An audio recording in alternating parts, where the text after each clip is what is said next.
Isin pag ka ng mga building na dagko, commercial, industrial, residential nga building, kanang naigo sa setback, or ganing walay parking area, no? Kay asa ibutang. Kalsada. Kalsada. Di ba? You should be a law-abiding citizen din. Kana siya nga balaod, wala mo naghihimo para makadaot na to, no? What's up? Good morning mga ka-civilians. For today's video, it's all about floor plans. Muna atong itakol sa atong video today for the sake of viewers nga dili engineering, dili architecture, but gusto makabalo, gusto maka-learn what is a floor plan, how to create, how to read floor plans. Now, with that topic, forte magid ni siya sa mga architect. Para sa kuha, as a civil engineer, I have this respect to architects, architectures, architectural students nga ilagi ng forte. Maayo gid sila when it comes to making floor plans. Now, with that, I have invited a guest, natay guest karon, no, a licensed architect, a good friend of mine. Let's all welcome Architect Anthony John Oliveros. Mura mo mga sikat, no? Ano? Sikat lang ito, karon. So welcome, Mark. Thank you, sir. For this video, ikaw ang gipili nga invite since you are an architect, a fresh and vigor architect, kay bata ba ka, and then makarelate po ka, kay siguro mo nagkaedad dito or manghod ko nimo. Mo ba? Dop, sige na lang. Okay, so tabangan ta ni architect ka-civilians to discuss, to learn, to explore about this particular topic, floor plans. Hi everyone, civilian. Karon, we will talk about the importance of floor plans and ano relevant siya sa tanan, not just architect or engineer.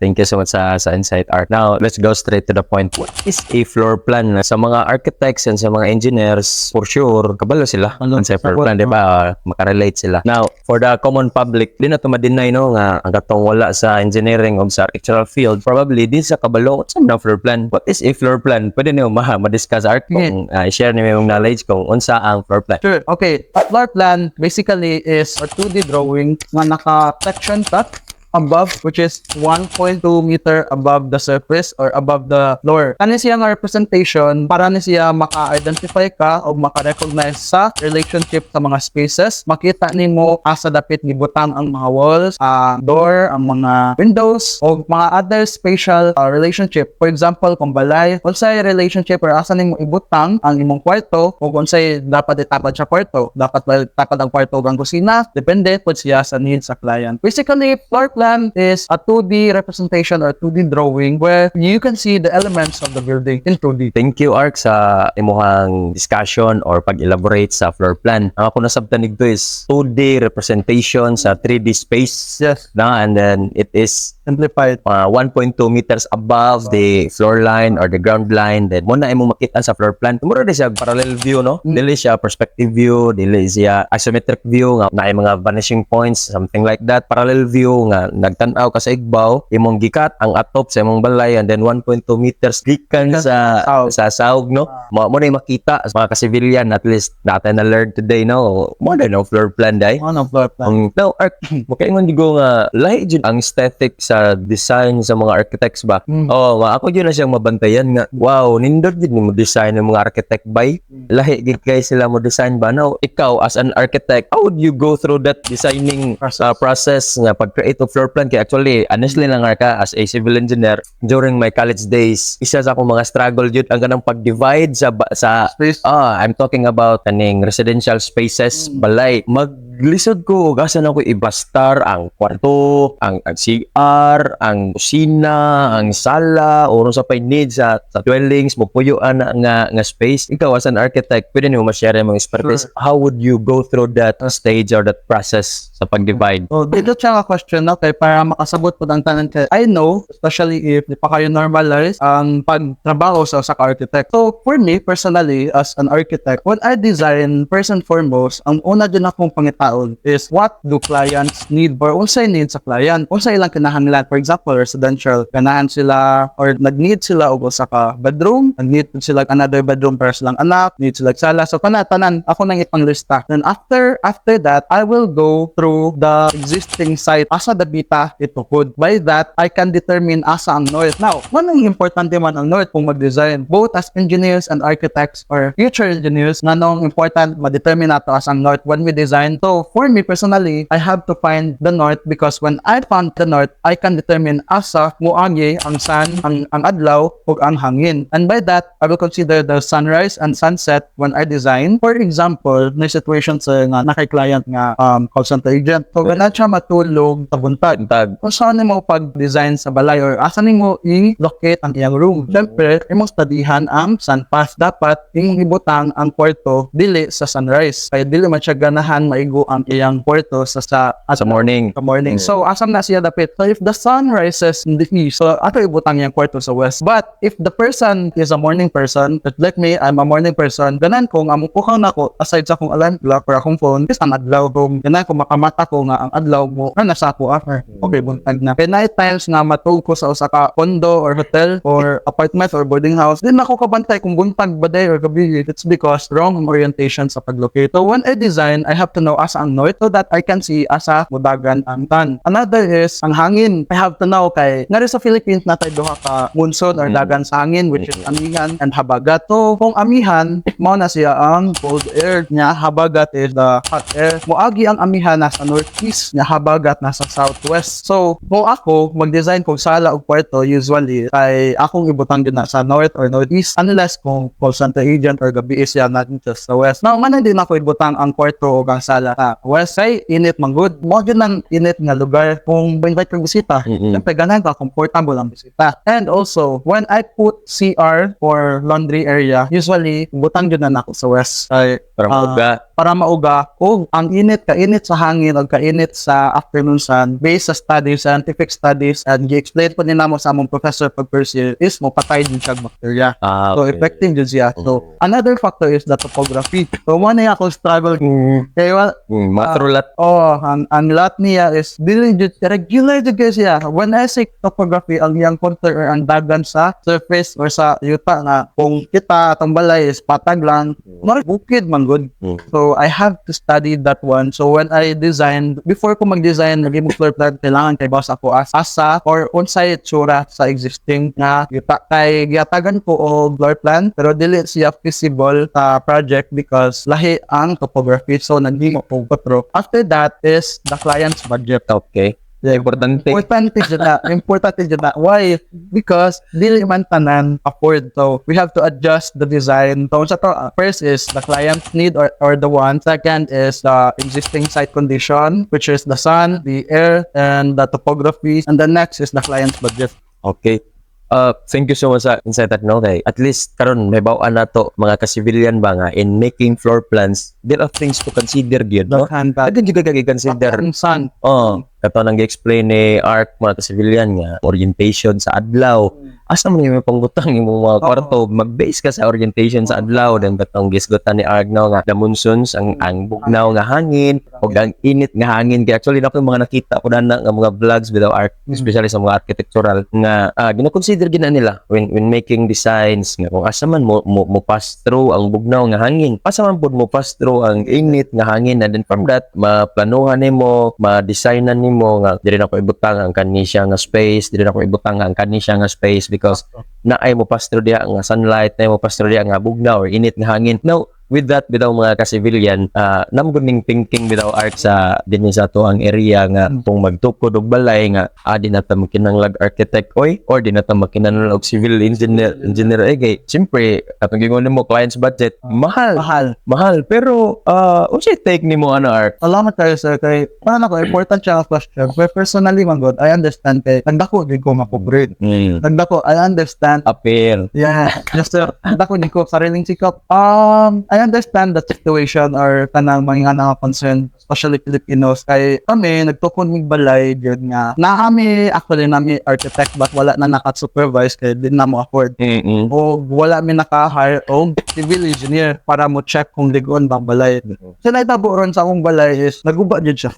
Naguba dyan siya. So para nako, nindot dyan nga investment kung naakay architect o engineer. Dealer architect, kaya architect kami, among trabaho ra, is space planning and the aesthetic. kung ganahan kang kaligon, sila, mga civil engineer. So, dapat mag-work together ang architect ug civil engineer. And para nako, akong yung take ana is, dili actually mas makabarato ka kung muhar ka professionals, architects and engineers compared nga magtukod-tukod lang ka, kay dili worth it, mas mumahal hinuon tungkol sa mga damages. So, if you will hire, if you will invest professionals, mas makabarato ka. Kay ako mo kung mabantayan are kay ang trend or ang common sa una, then probably until now na napagyapon na siya nga trend bitaw nga di ta mo kuha og mga professionals kay malagi another bayad na po. But in the long run man god, diha na mo gawa sa mga problema sa designs, problema sa structure, presidential lang na siya nga dwellings bitaw nga uy kanang naigo sa setback or ganing walay parking area, no? Kay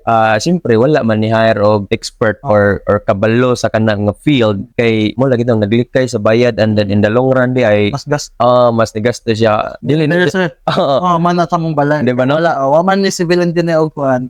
Architect. Mo to, ako nag-architect, ako manghudod sa. Wow, so muna rason. Mo na ra kay na-motivate niya sa among situation. So mga kasigilian atong na-realize no nga kanang once nga ato day ipa-check good before pa magtukod o magplano mo magtukod mo og residential building, mas may ipa-check siya sa mga professionals gyud kay ma-foresee na daan ang problema.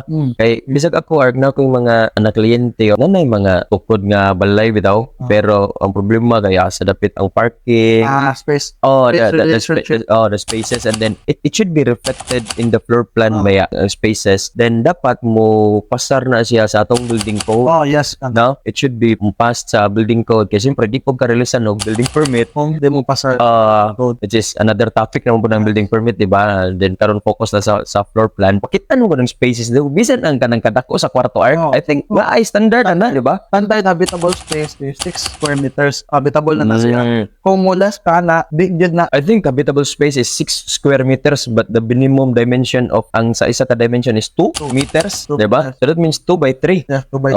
Kwarto din na lahi pa ang sa kusina, lahi pa ang sa CR, lahi pa ang kitchen. And then for the common people, na when I say common people, dili pa sabot nga mas ubos mo i-compare sa mga engineers. When I say common people, mga ka-civilian, dili Sa architecture, dili engineering, napod mo wala na hibawan nga only architects and engineers ang nakabalo na. So with that, mas maayo gid siya arc magpahimog floor plan or magpahimog design architect now for the nga nagtan-aw karon nga duol sa area ni Arc, no? I recommend architect Anthony Jan Oliveros, a friendly architect, approachable, and then single ka. Di na.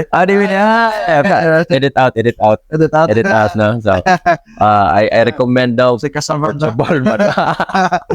Now for the last question for the end na ang video, have you experienced nga design and then imo i-present sa client tapos mo po ang gusto sa client tapos ma-change na po ang design or mo na ang gusto sa tag-iya nga buhaton? How would you communicate with that? Kay muna may times no nga ang gusto sa client kay murag di impon mo imong gusto kay ang imo nag-based man ka sa building code or any codes nga mo pasar siya sa building permit, and then mo ni ang gusto sa client, then tan-aw nimo nga di siya feasible kay di siya mo pasar sa building permit. How would you communicate with that? Yes, thank you for that question, sir. This is very important because I've been there.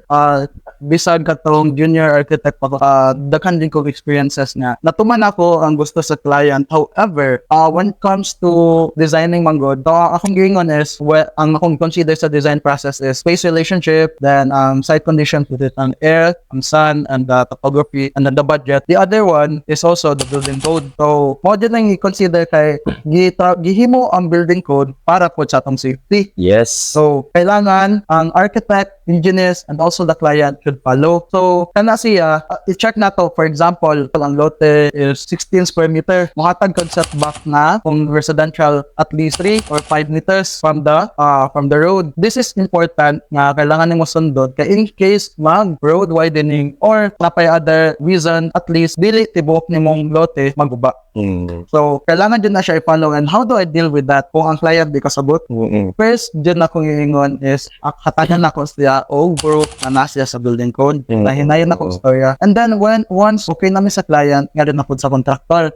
Ang difference man God is when I talk to the client, they do not understand the code. They just want nga comfortable sila and aesthetically pleasing. So, when I present nga na ay building code nga, ma'am, sir, kailangan ka mo follow sa building code. Before that, kailangan ako ipakita nga aesthetically nindot po ang akong nasolve nga yung sunod sa building code. Kaya, di man na sila mong mind actually. The client don't mind yun kung musunod ka or wala. Basta nindot lang. Deadline tanawon. Nindot lang tanawon. Pero once you explain nga na kasabot ra na sila. Now, sa contractor nga side, sir. Ang contractor nga side, ang ilang mindset dili is static, dili comfort. Ang akong nabantayan sa contractor, sir, is the budget. Budget din na of time. Kung kaya ba? Kung kaya ba sa budget, makaya pa pod sa ilang oras. And then, explain to the contractor kung sa'yo needed sa client. And by that, I think communication is the key. And at the same time, aside sa communication, the way the architect and the engineers explain to the contractor Okay. ay Sana siya, no?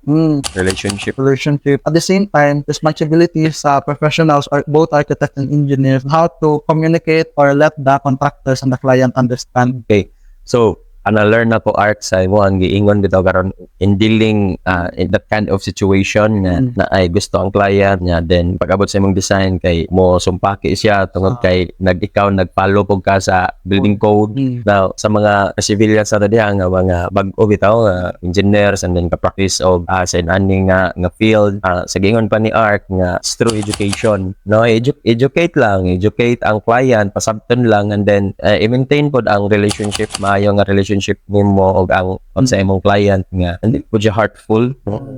Maila po niyo pag-explain kay mao man jud na siyang balaod, mao na siyang balaod. And for our safety man po ng balaod. Bitaw you should be a law-abiding citizen, din kana siya nga balaod wala mo naghihimo para makadaot na to, no? Talagi panahon nga siguro mabantayan nato ba nga kadalagi ang gapang tukod sa una nga mga panahon kay walay parking area.